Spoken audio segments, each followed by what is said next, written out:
Max Weber is one of the philosophers best able to explain to us the peculiar economic system we live within called capitalism. Born in Erfurt in Germany in 1864, Weber grew up to see his country convulsed by the dramatic changes of the Industrial Revolution. Cities were exploding in size, vast companies were forming, a new managerial elite was replacing the old aristocracy. Weber spent his life analysing these changes, and he developed some key ideas with which we can better understand the workings and future of capitalism. The standard view is that capitalism began as a result of developments in technology, especially steam power. But Weber proposed something more interesting, that what actually made capitalism possible was a set of ideas, and in particular religious ideas. And not just any religious ideas. Capitalism was created by Protestantism, specifically Calvinism. In his great work, The Protestant Ethic and the Spirit of Capitalism, published in 1905, Weber laid out some of the reasons why he believed Protestant Christianity had been so crucial to capitalism.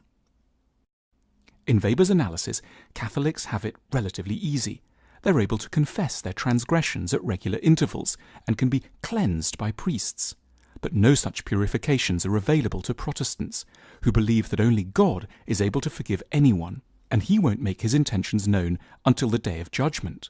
Until then, Weber alleged, Protestants are left with heightened feelings of anxiety, as well as lifelong guilty desires to prove their virtue to a severe, all-seeing, but silent God.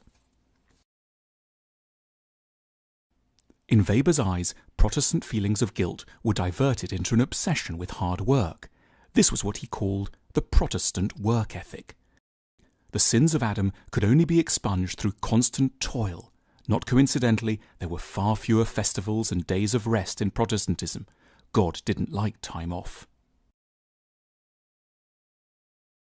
Catholics had limited their conception of holy work to the activities of priests, monks and nuns. But now Protestants declared that work of any kind could be done in the name of God, even jobs like being a baker or an accountant. This lent new moral energy and earnestness to all branches of professional life. In Catholic countries, the family was, and often still is, everything. But Protestants took a less benevolent view of family. The family could be a haven for selfish and egoistic motives. For early Protestants, one was meant to direct one's selfless energies to the community as a whole, the public realm, where everyone deserved fairness and dignity. Protestantism and eventually scientific capitalism turned its back on miracles. Weber called this the disenchantment of the world. So prosperity wasn't to be thought of as something mysteriously ordained by God. It could only be the result of thinking methodically, acting honestly, and working industriously and sensibly over many years. Without a belief in miracles, people turned to science for explanations and changes, which encouraged scientific investigation and discovery, and eventually technological booms. Taken together, these 5 factors created in Weber's eyes the crucial catalytic ingredients for capitalism to take hold.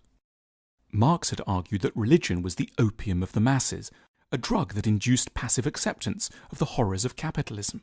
But Weber turned this dictum on its head. People didn't tolerate capitalism because of religion. They only became capitalists as a result of their religion.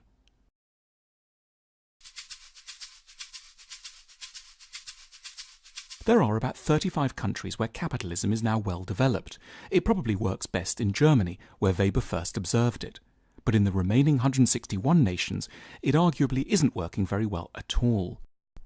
This is a source of much puzzlement and distress. Billions of dollars in aid are transferred every year from the rich to the poor parts of the world.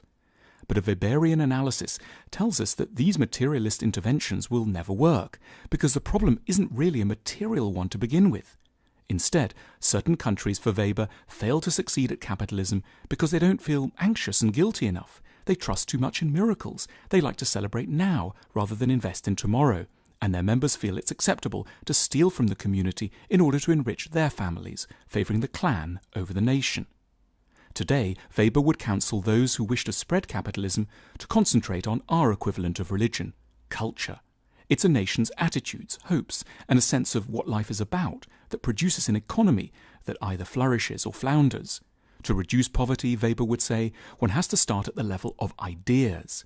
What the World Bank and the IMF should be giving sub-Saharan Africa is not, in a Weberian analysis, money and technology, but a new outlook. The decisive question for an economy should not be what the rate of inflation is, but what's on TV tonight. Weber was writing in an age of revolution. He too wanted things to change, but he believed that one first had to work out how political power operated. Weber believed that humanity had gone through three distinct types of power. The older societies operated according to what he called traditional authority, where kings relied on folklore and divinity to justify their power. Then came the age of charismatic authority, where a heroic individual, most famously Napoleon, could rise to power with a magnetic personality and change everything through passion and will. However, Weber explained that we had now entered a third age of bureaucratic authority. Bureaucracy achieves its power via knowledge. Only the bureaucrats know how stuff works, and it will take an outsider years to work it out. Most of us simply give up, usefully for the powers that be. The dominance of bureaucracy has major implications for anyone trying to change a nation. There is often an understandable but misguided desire to think that one just has to change the leader.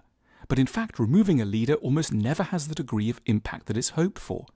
If we're to get things to go better, much of it will have to come through outwardly rather undramatic bureaucratic processes.